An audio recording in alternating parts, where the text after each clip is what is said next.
I found myself navigating the winding roads of Colorado in the dead of night.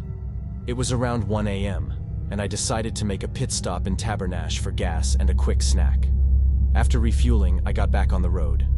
The desolate hour meant no other cars were in sight, especially on the secluded routes I was traversing.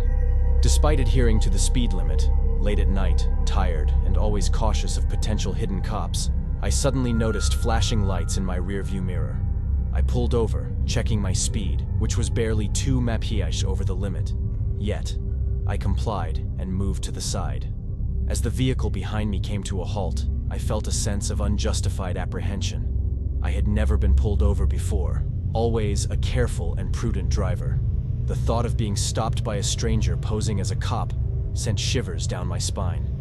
As the officer approached my car, I scrutinized his uniform.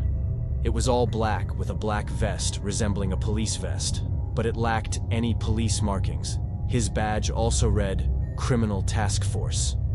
He requested my license and registration, and I decided to assert my rights, questioning why I was being stopped. He deferred answering and asked for my documents in a minute.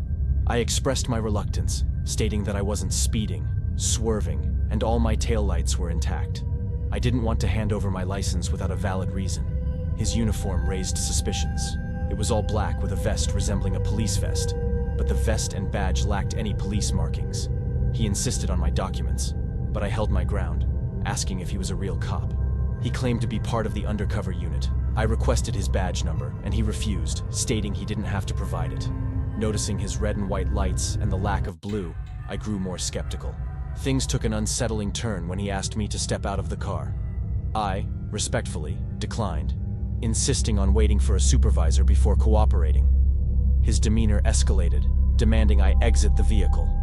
I maintained my stance, expressing discomfort until a supervisor arrived. He grew more assertive, raising his voice, and attempted to open my locked door.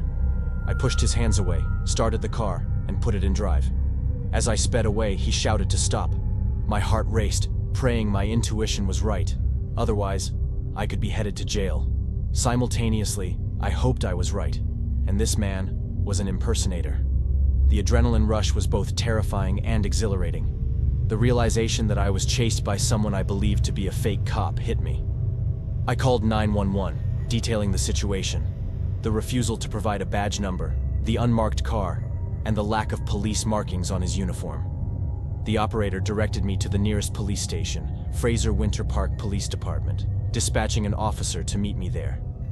The imposter followed me part way, but when we reached an intersection, he turned off his lights and vanished. My suspicions were validated. I was pulled over by someone pretending to be a cop.